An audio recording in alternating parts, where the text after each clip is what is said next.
Ils ont fait l'executive MBA et vous racontent. Ce que ça a changé pour moi, ce projet de mémoire. Moi, à la base, je suis un expert.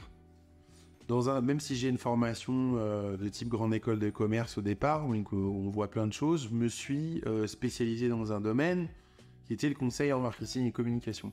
Ça a été l'occasion de faire une répétition générale, moi je trouve, de tout ce que j'ai appris pendant les 2 ans d'executive MBA, puisque j'ai refait une revue à 360 de mon entreprise et de son marché et d'équivalents. Y compris sur des domaines sur lesquels je suis pas à l'aise, comme la finance.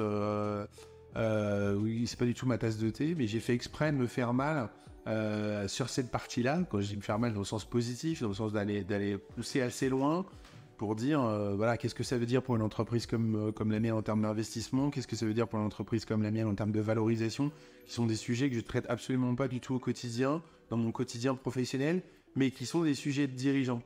Donc pour moi, en fait, le principal apport, je trouve, ça a été de me donner une vision de dirigeant de ma propre entreprise, ce que j'étais déjà, de fait, mais plus, on va dire, par les étapes hiérarchiques franchies en tant qu'expert dans un domaine, où petit à petit, on monte dans la hiérarchie, on prend des responsabilités, mais à la base, je suis un expert.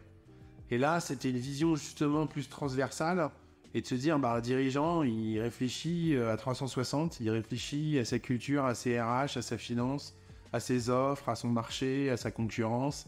Et ça m'a davantage sorti le nez du guidon, justement, d'expertise pour avoir une posture de dirigeant, clairement.